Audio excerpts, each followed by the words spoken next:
As legendary beauties go, few are as legendary or as beautiful as the mythic Helen of Troy, who became the cause of the Trojan War. But who is this Helen? Was she really worth losing a city over? Turns out there's probably a lot of weird stuff you don't know about Helen of Troy. If you didn't know anything about Helen of Troy, you could probably assume two things from her name. She was called Helen and she was from Troy. Well, only one of those things is true. It would actually be more accurate to call her Helen of Sparta because she was born, raised, and married there. And to be fair, some people do call her that. Helen? Helen of Sparta? As the Encyclopedia Britannica explains, she didn't go to Troy until the Trojan prince Paris took her there as his prize for picking Aphrodite as the winner in a beauty contest. In fact, her presumed father was the king of Sparta, Tyndareus, and her first husband was also the king of Sparta. Legend says Tyndareus once forgot to make a sacrifice to Aphrodite, and as a result, she cursed his daughters so they would be doomed to leave their husbands and marry multiple times. That fate applied to his stepdaughter Helen as well as his biological daughters Timandra and Clytemnestra. The latter not only left her husband, but in fact stabbed him to death in the bathtub. Harsh. Tyndareus was only Helen's presumed father because, as was true of so many notable people in Greek myth, her father was actually Zeus. Although Tyndareus raised Helen as his own, he probably suspected something was up because Helen hatched from a giant egg, which is pretty rare for human births. In the most common version of the Helen story, her mother was Leda. If you've seen any art showing a woman getting very cozy with a swan, that's Leda.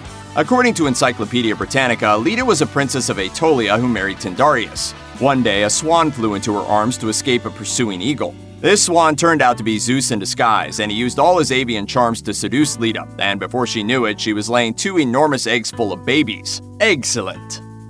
While the Athenian hero Theseus is best known for traversing the labyrinth and slaying the Minotaur, the dude had a long life filled with adventures. Some of the wildest of these come as a result of his friendship with Pirithous, which could best be described as an escalating series of dares. According to the mythographer Pseudo-Apollodorus, after killing a bunch of centaurs that got way too drunk at a wedding, Theseus and Pirithous decided it would be cool if they both married daughters of Zeus. Theseus decided to marry Helen, and Pirithous swore to marry Persephone, the literal queen of hell. Both of these goals involved kidnappings, and both were monstrously bad ideas. Theseus took the child Helen from Sparta and left her in the care of his mother, while he and Pirithous went down to the underworld for Persephone. Long story short, the two idiot boy kings got trapped in the underworld for a while in a magical chair. Meanwhile, the semi-gods Castor and Pollux led an invading force against Athens, not only reclaiming their sister Helen, but also taking Theseus' mother back to Sparta with them as a slave for good measure. When Helen was actually old enough to get married, Tyndareus found himself with a pretty serious problem. How do you choose a husband for the most beautiful woman in the world? According to Pseudo-Apollodorus, Tyndareus was rightly worried that showing preference for any one king over the others could lead to literal violence with armies and all. The good news for Tyndareus, though, was that one of the suitors present was Odysseus, the smartest guy in Greece, who knew he didn't stand a chance in this contest and was actually more interested in marrying Penelope. Odysseus suggested a compromise that came to be known as the Oath of Tyndareus. Once Helen's dad made his pick, every king present would swear a blood oath to throw his military might into avenging the chosen one if anything should happen to him. This agreement made Tyndareus choose Menelaus as his son-in-law and heir. Yeah, whatever, I'll have that one.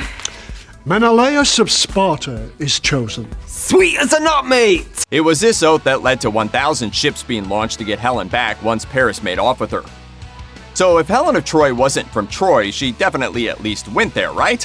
Like, that was the whole point of a 10-year war in which many of the leading lights of Greece and Troy became a feast for crows. Well, maybe not. According to a number of authors, the Helen who went to Troy was actually a hologram made of clouds, while the real Helen was taken to Egypt by Hermes, where she lived out the entirety of the war. In Euripides' play Helen, the Spartan queen receives word her husband Menelaus has drowned while returning from Troy, leaving her open to the advances of the king of Egypt. At that point, however, a stranger washes up on shore who, as luck would have it, turns out to be Menelaus. The two reunite and explain to each other the various hologram-related shenanigans that got them to this point. They then come up with a plan to trick the king of Egypt and escape back to Sparta. This version of events sounds buck wild, but the historian Herodotus claimed he interviewed Egyptian priests who could confirm Helen was definitely there, so who can say really? If you can't trust Herodotus, who can you trust? One thing the various authors of myths couldn't seem to agree on is where Helen's loyalties lay. If she was in fact kidnapped against her will by Paris, it seems clear she would be hoping for the invading Greeks to win the war, so she could return to Menelaus and their daughter. If instead she was in love with Paris, it seems reasonable she would want to stay in high-walled Ilium with her new beau. Each version has its own supporters. In the Greek epic The Odyssey, Homer tells how Helen tried to expose the trick of the Trojan horse by circling it and doing impressions of each of the Greek king's wives in order to fool them into replying and exposing themselves. It almost worked, but the clever Odysseus figured out what she was doing and made sure everyone inside the horse kept their mouths shut. The Roman author Virgil, however, says Helen remained true to the Greeks. In Book 6 of his epic The Aeneid, the ghost of Deiphobus, a prince of Troy and Helen's third husband after her brother Paris was killed, tells how Helen went out into the city pretending to perform a religious rite just so she could signal the Greeks inside the horse. For whatever reason, neither author wanted to claim Helen for their side. Pretend you're Menelaus. Your wife just ran off with a young hot guy, you ended up in a big war, and all in all, you're pretty steamed about the whole thing. According to various sources, Menelaus raised a sword to his unfaithful wife when storming the conquered Troy. I want her back. Well, of course you do. She's a beautiful woman. I want her back so I can kill her with my own two hands. At the last minute, though, he decided to be merciful and spared her life. While the tale varies, in arguably the most mainstream version of the story, Helen and Menelaus reconcile and return to Sparta. They live together and die together and are buried together, happily. The geographer Pausanias, however, records a completely different version of events told by the inhabitants of the island of Rhodes.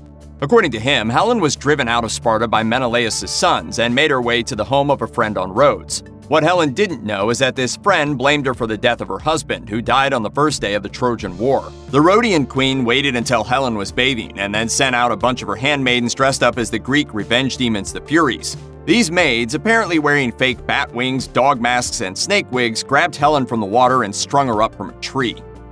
Okay, let's back up a little and look at the facts, or at least what the legends tell us the facts are. Helen was a demigod daughter of Zeus married to a legendary king. She also most likely originated as a goddess who got demoted to demigod status as her story got refined over the years. So it's not particularly surprising that Helen of Troy was worshipped in various spots around Greece. One of the major shrines to Helen was shared with her husband Menelaus. According to the University of Warwick, the Menelaon was located just east of Sparta. Though it became regarded as the burial place for the legendary couple, some suggest the shrine was originally dedicated to Helen alone, where she was worshipped as a fertility goddess, only for the Menelaus-related elements to be added later. Pausanias tells how the Rhodians worshipped Helen as a fertility goddess known as Helen of the Trees, with her shrine naturally being the tree where she was hanged. He further says on a temple of the Acropolis of Sparta hang bits of eggshell tied with ribbon, which people believe to be part of the egg from which Helen and her egg siblings were hatched. If you've ever engaged in any type of creative endeavor, you probably felt pressure to recreate the perfect image in your head to do justice to the spirit of the person, place, or theme that inspired you. Imagine then the immense pressure to paint a portrait of the most beautiful woman who ever lived. That was the task facing the legendary Greek painter Zeuxis when he was commissioned to envision Helen of Troy in paint to decorate a temple of Hera. According to the College Art Association's review of a book about him, Zeuxis' reaction to his assignment was to say perfection isn't found in nature, so he would find no single suitable model for Helen of Troy. Instead, he recruited 5 different maidens whose best features he combined into a single figure like some kind of erotic Voltron.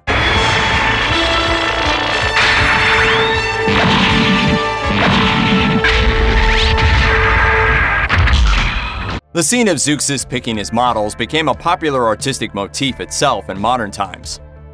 In 1604, English playwright Christopher Marlowe penned a line about Helen of Troy more famous than anything Homer ever conceived of.